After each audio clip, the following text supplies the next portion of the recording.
ஸ்கந்தமாதா நவராத்திரி விழாவின் 5ஆம் நாள் பஞ்சமி அன்று ஸ்கந்தமாதா என்ற துர்க்கையை வழிபடுகின்றனர். ஸ்கந்த என்றால் முருகன், மாதா என்றால் அன்னை. முருகனின் தாயாக இருப்பதால் ஸ்கந்தமாதா என்று இவளை கூறுவர். தேவர்களுக்கும் மனிதர்களுக்கும் பகையாக விளங்கிய தாரகாசுரனை கொன்றவர் தேவசேனாதிபதியாகிய முருகன். அத்தகைய முருகனின் தாயான இவள் மிகவும் மதிக்கப்படுகிறாள்.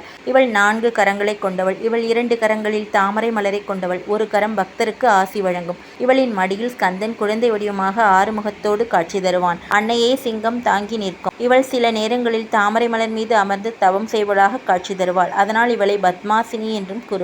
இவளின் வடிவம் பக்தரை மெய்மறக்கச் செய்யும். இவள் தூய்மையின் வடிவானவள். இவளை வணங்குவோர் மனமும் ஆத்மாவும் அமைதி பெறும். அவர்கள் தன்னுடைய துக்கங்களை மறப்பர். வாழ்வில் இறை இன்பத்தை அனுபவிப்பர். இவளின் ஆசிகள் உண்மையான வேண்டுதல்களை நிறைவேற்றும். தன்னை நம்புவோரை இவள் என்றும் கைவிட மாட்டாள். இவளின் அருள் மோட்சத்திற்கு இட்டுச் செல்லும். இந்நாளில் யோகிகள் விசுத்தி சக்கரத்தை அடைவர். விசுத்தி என்றால் கலப்படம் இல்லாதது, தூய்மையானது என பொருள் வரும். இவள் அருள் கொண்டு இந்த சக்கரத்தை அடைவோரின் மனம் தூய்மையான கருத்துக்களால் நிறையும். இவளை சரணடைந்தோரின் மனதில் இருந்த தூய்மையில்லாத கருத்துக்கள் வெளியேறிவிடும். மற்ற எந்த தேவிகளுக்கும் இல்லாத சிறப்பு இவளுக்கு உண்டு. இவளை வழிபடும் போது நாம் முருகனையும் சேர்த்து வணங்குகிறோம். தியான மந்திரம். சிம்ஹாசனகதா நித்யம் பத்மாஶ்ரிதகரத்வயா சுபதாஸ்து சதா தேவி ஸ்கந்தமாதா யசஸ்வினி.